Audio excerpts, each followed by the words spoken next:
Hello friends, welcome to agri universe YouTube channel. इसके पहले के वीडियो में हम पॉलीफेगस पेस्ट में लोकस्ट, व्हाइट ग्रफ्ट और टर्माइट के बारे में देख चुके हैं और आज हम बात करेंगे हमारे एक और पॉलीफेगस पेस्ट रेड हेरी कैटरपिलर के बारे में। तो चलिए शुरू करते हैं। सबसे पहले हम बात करते हैं रेड हेरी कैटरपिलर का साइंटिफिक नेम क्या है। तो इसका साइंटिफिक नेम है एम्सेक्टा मुरई। ये एक अर्केटिडाई फैमिली और लेपिडोप्टेरा ऑर्डर से बिलोंग करती है। लेपिडोप्टेरा ऑर्डर में अपने कौन कौन से इंसेक्ट आते हैं, तो उसमें आते हैं अपना मोथ, बटरफ्लाई, लूपर्स, सेमी लूपर्स, बोरर्स और बोलवर्म्स आते हैं लेपिडोप्टेरा के अंदर। अब बात करें, ये इंसेक्ट पूरे वर्ल्ड वाइड फैला हुआ है। इसकी एक्टिविटी जो होती है वो मोस्टली सैंडी लोम सोई मतलब बलुई दोमट मृदा में सबसे ज़्यादा होती है। उनमें सबसे ज़्यादा एक्टिव होता है सैंडी लोम सोई में। ये पूरे वाइडली डिस्ट्रीब्यूटेड होता है। और इसकी हम बात करें होस्ट प्लांट की, तो ये बहुत सारी क्रॉप को नुकसान पहुंचाता है, जैसे बाजरा, पर्ल मिलेट, मेज मक्का, ज्वार सोरघम, कॉटन कपास, टोबैको तंबाकू, पल्सेस मतलब दलहनी फसलें, ऑयलसीड मतलब तेल वाली फसलें, वेजिटेबल मतलब सब्जियां एक्सेट्रा को ये क्या करता है, नुकसान करता है। यानी कि ये भी एक टिपिकल पॉलीफेगस पेस्ट है जो कि बहुत सारी जो अपनी क्रॉप है उनको नुकसान पहुंचाता है। ये है अपना रेड हेरी कैटरपिलर। अब बात करते हैं मार्क ऑफ आइडेंटिफिकेशन कि इसको हम पहचानेंगे कैसे। इसके एक को देख के मतलब हम कैसे पहचानेंगे, तो देखते हैं। सबसे पहले एक की बात करते हैं। तो इसके जो अंडे होते हैं वो हरे रंग के और गोल आकार के होते हैं, ग्रीनिश स्पेरिकल होते हैं अपने रेड हेरी कैटरपिलर के एग्स। आगे बात करते हैं लार्वा की। तो लार्वा जो होता है reddish amber to olive green colour का होता है। इसमें लॉन्ग हेयर्स होते हैं और फुली डेवलप्ड कैटरपिलर होता है, मतलब 5 सेंटीमीटर लॉन्ग है ये। और इसमें जो होता है पूरा शरीर जो होता है वो ब्राउनिश हेयर से ढका होता है, मतलब पूरी एक थिक लेयर होती है उस पर ब्राउनिश हेयर की। मोथ की बात करें तो इसका जो एडल्ट होता है इसमें इसके जो फोरविंग होते हैं वो सफ़ेद होते हैं, मतलब वाइट होते हैं, जिनके मार्जिन पर रेड स्ट्रिक होते हैं। मतलब इसके जो फोरविंग है वो वाइट प्लस रेड कलर के होते हैं और मार्जिन जो उसकी होती है वो रेड स्ट्रिक बनी होती है। और एब्डोमेन वाला जो हिस्सा होता है वो रेड कलर का होता है, लाल कलर का होता है और उस पर ब्लैक स्ट्रिप और डॉट पाए जाते हैं, मतलब काले धब्बे और काले धारियाँ पाई जाती है एब्डोमेन वाले हिस्से पर। नेक्स्ट हम बात करते हैं इसके डैमेज के बारे में। तो इसका जो डैमेज है वो अब जानते हैं अपन कि ये किट कैसे नुकसान करता है। सबसे पहले हम देखें तो फर्स्ट बारिश के बाद ही इसके जो हाइबरनेटिंग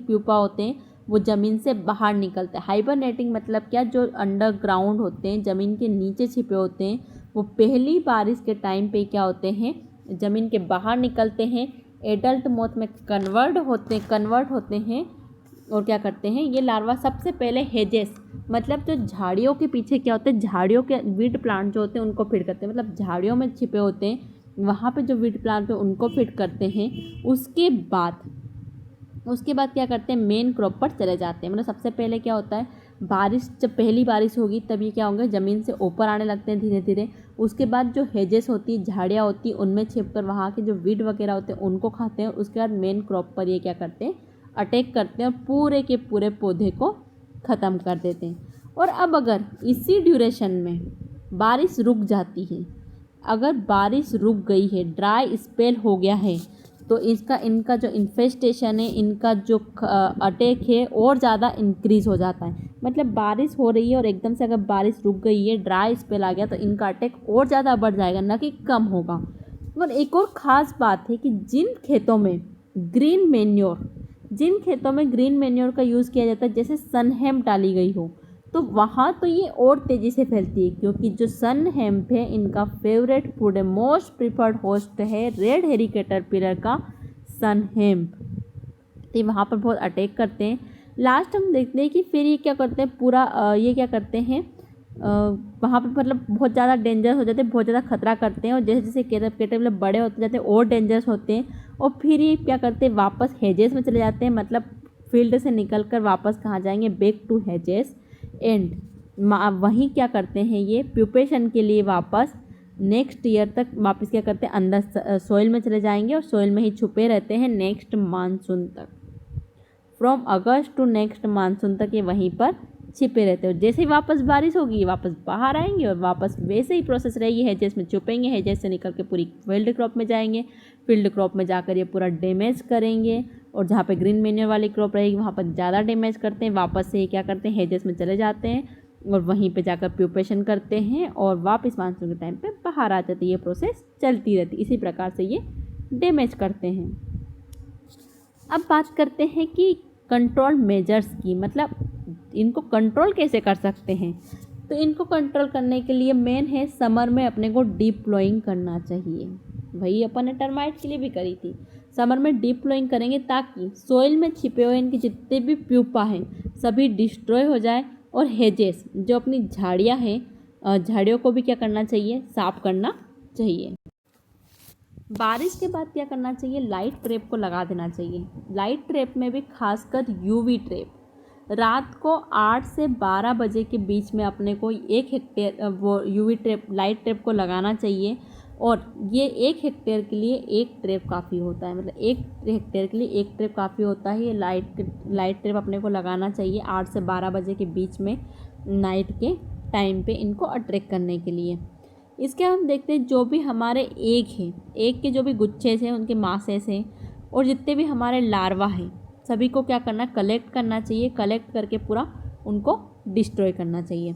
इसके अलावा हम देखते हैं बायोलॉजिकल कंट्रोल में, तो बायोलॉजिकल कंट्रोल के लिए 5% NSKS मतलब क्या होता है, नीम सीड कर्नेल सस्पेंशन का स्प्रे करना चाहिए। ये एक बहुत ही अच्छा एंटीफिडेंट है। इसके अलावा केमिकल कंट्रोल भी हम इसके लिए कर सकते हैं। केमिकल कंट्रोल के लिए क्लोरोफाइरिपोस 20 EC 20 ml या डेल्टा मेथ्रिन 2.8 EC 5 ml का स्प्रे करना चाहिए।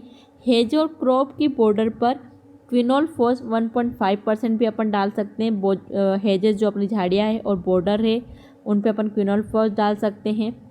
इसके अलावा सबसे खास हम देखते हैं टेलोनोमस र्यूमस नाम का एक पैरासिटोइड होता है जो इस कीट के जो एग होते हैं उनको क्या करता है, खाता है, उन्हें ख़त्म कर देता है।